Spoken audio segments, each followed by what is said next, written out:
Okay, let's talk about week 3. And This video, I'll keep as short as I can, but I think that, you know, I want to try to give everybody's work a fair amount of time here. Um, so, the goal here is to talk about your guys' work in week 2 and talk about what that means for week 3. Um, Thank you guys for doing the assignment. There's one person, Bailey, hasn't got to me yet. I'll just say this, guys. Make sure that if you're not getting something in on time, you're communicating with me if there's some kind of obstacle in your way. Nothing is going to hurt your grade more than late work. So let's make sure that we do our due diligence and get stuff in on time. And if not, let me know if something's holding that up. Um, so collectively, guys, I think we can do better than what we submitted as our assignment here. And it's fine. I think that we have a good start, but my goal in every single thing that we talk about is that we achieve good design before we move on. I'm not going to just start something, hope that you all, kind of just arrive there and then move on if we haven't. And so it's perfectly fine with me that we have something now. I'm going to review it with you guys. And hopefully that review will help you guys make some changes and some adjustments that will push this to the quality of design that we need. Okay, so let's go over each person's work. Again, this is the open, sort of creative critique culture that is important to me. So let's start with Anthony's. Okay, so Anthony, first thing that I like about this is that sections are very clear, and guys, you can do a lot with just like sectioning things off with some color, and so that's what he's done here. And overall, it's a pretty well put together piece, but there's some things we can kind of tidy up that will kind of help us with some details down the road that will kind of stick in our minds, to do better in the future and just keep kind of standard. I would first of all, I'd look at things like capitalizing everything that has to be capitalized. I think that UI should be UX design. If you're capitalizing these things, you should probably capitalize everything else. So make sure that your practices on capitalizing and not capitalizing and just grammar stuff in general is consistent. That's a part of design, in all honesty. For example, in design, there should be a capital D there. Just a small thing, not a big deal though. Anthony, like how you included your picture. Looks nice, my friend. And, generally you want more of a professional headshot, but I get it. It's a good photo. I like how you carried that goldenrod color through across both parts of this spread here. Not spread, but layout. One thing I'll challenge you to do, Anthony, is this, though. I think that we can kind of do some work with fonts. I think that I see a few too many different styles of fonts, meaning in body copy, I'm not sure what your style is.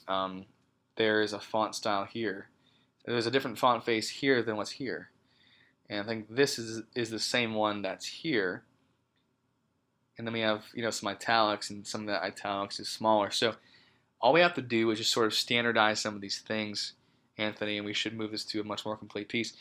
One thing across the board that I'll say too is that if we just, guys, let's make fonts smaller for starters across the board.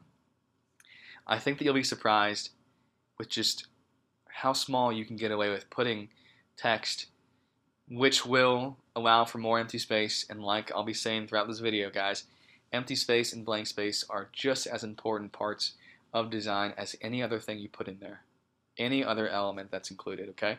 So more on that later, of course. But Anthony, so let's decide what is your title font style. I think this is cool. I would suggest putting creative designer in that goldenrod color. Just a thought, just a preference. But make this smaller for sure. Let's make body copies smaller. Let's start with it smaller. If you have to make it bigger, you do. But start with it smaller. Again, it allows for more space. Standardize what your body copy font and style is going to be. It's okay to have multiple styles, like one that's italics underneath, for example, in gray. But make sure that if you're capitalizing things, you do it everywhere. You capitalize these things here, you have them you have it in not caps here, and so it's just deciding how you want to style text and making that consistent across the board. Last thing, Anthony, we have some stuff that's left aligned up here, and we have to have it kind of just consistent across the board. I would say left aligning everything, and kind of foregoing the whole centering thing. So making sure alignment is consistent is also important. That should get you a start on some improvements for this piece. Taylor. I've had Taylor in class multiple times, and I see a lot of her fine arts, knack come through in a lot of her work. But Taylor, so here's a kind of a weird thing, and don't take offense to this.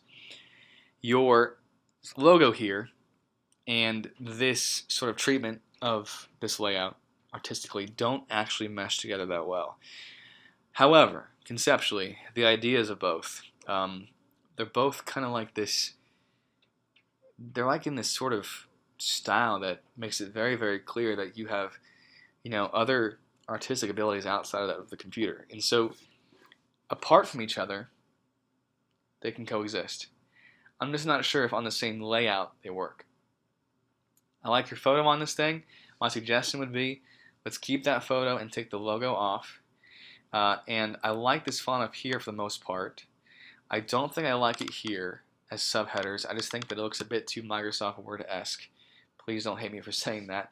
But I think you can find something just a little bit more modern, maybe a sans serif font. It's all caps with some kerning or something like that. So explore some different options for these subheads right here.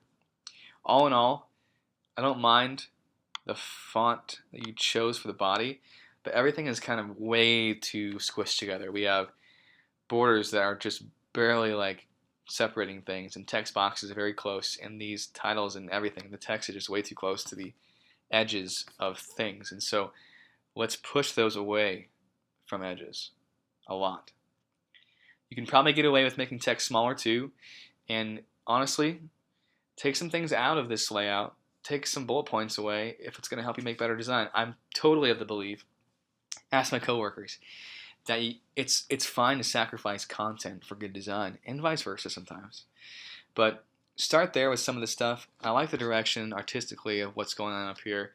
Let's see if we can do some better things with some of these text treatments and so on and so forth. And if you do some of those things, you're going to see some of that blank space open up and become an important part of this design. Anna. By the way, I can't recall if I've had you in class before, and I apologize so much if I haven't. I feel terrible if that's the case.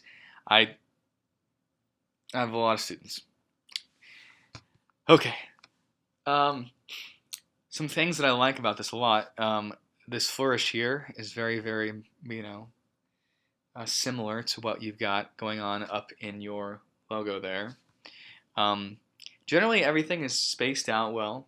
I like the teal. It's kind of like Anthony's goldenrod color. It's nice. It pops out, but it's not too flashy. I like some of the intentional use of blank space by indenting this stuff here. I think the bullet points are much too far out. That's just a minor detail.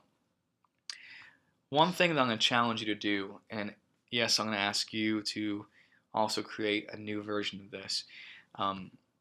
Our goal is to break away from the design template that we're so used to seeing in Microsoft Word or otherwise. This is just an exercise. You don't have to make your resume super flashy, any of you guys, if you don't want to. Sometimes it sends the wrong message. It can.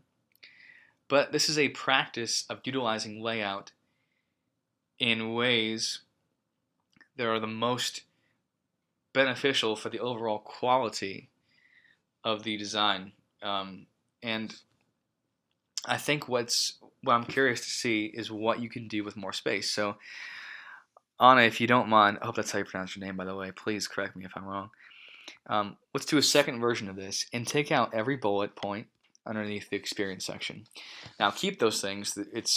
if you want to, separately. I mean, it's good content, but I would suggest for this one, taking those out, which will free up the space a whole lot and give you just a lot of options.